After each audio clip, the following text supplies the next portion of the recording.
তার জন্য কিন্তু এই কাজগুলোকে প্রথমে গুরুত্বের সাথে করতে হবে এবং রাজনৈতিক দলগুলোর সাথেও আমাদের আলোচনা হবে সকলের সহযোগিতার ভিত্তিতে। জনগণ যতদিন চাবে, জনগণ যেদিকে বলবে সেদিকে কিন্তু এই সরকার ধাবিত হবে। ছাত্ররা চাইছে যে মানুষ মনে করছে ছাত্ররাও রাজনীতিতে আসে, আপনারা যেভাবে এক্সিকিউশনে আসলেন, নির্বাহী দায়িত্ব পালন করতে আসলেন, এই ব্যাপারে কিছু বলবেন? অবশ্যই, যদি বাংলাদেশ তারুণ্যের হাতে থাকে, বাংলাদেশ পথ হারাবে না। জনগণ আমাদের ছাত্র তরুণদের উপর ভরসা করে রাজপথে নেমে এসেছিল এবং আমরা তরুণরা রক্ত দিয়েছি, জনগণ নাগরিকরা রক্ত দিয়েছে। জনগণ যদি মনে করে যে তরুণরাই রাষ্ট্রের হাল ধরবে, জনগণের সেই আহ্বানে সাড়া দেওয়ার জন্য বাংলাদেশের তরুণরা প্রস্তুত আছে। কেমন সময় লাগতে পারে কাজ করতে হবে?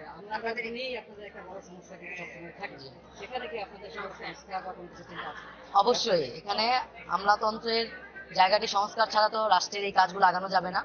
সামগ্রিকভাবে রাষ্ট্রের সকল জায়গায় আমরা খুব দ্রুতই সমাজের অভিজ্ঞ মানুষের সাথে আলোচনার মাধ্যমে প্রস্তাবনা হাজির করে কাজ শুরু করব। বৈষম্যকে দূরীকরণে এটা নিয়ে আপনাদের প্রথম শব্দ বৈষম্য বিরোধী, মানে বৈষম্যকে আসলে মানে আমরা কি ছাড় থাকবে নাকি সেবা দিতে হবে?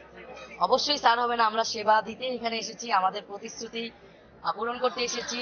বৈষম্য বিরোধী ছাত্র আন্দোলন সরকারি চাকরিতে বৈষম্য দূর করেছে, এখন রাষ্ট্র সমাজে বৈষম্য দূর করে সাম্য, ন্যায় বিচার, মানবিক মর্যাদা এবং জীবনের নিরাপত্তা প্রতিষ্ঠা করবে। এই লক্ষ্য নিয়েই আমাদের আজকে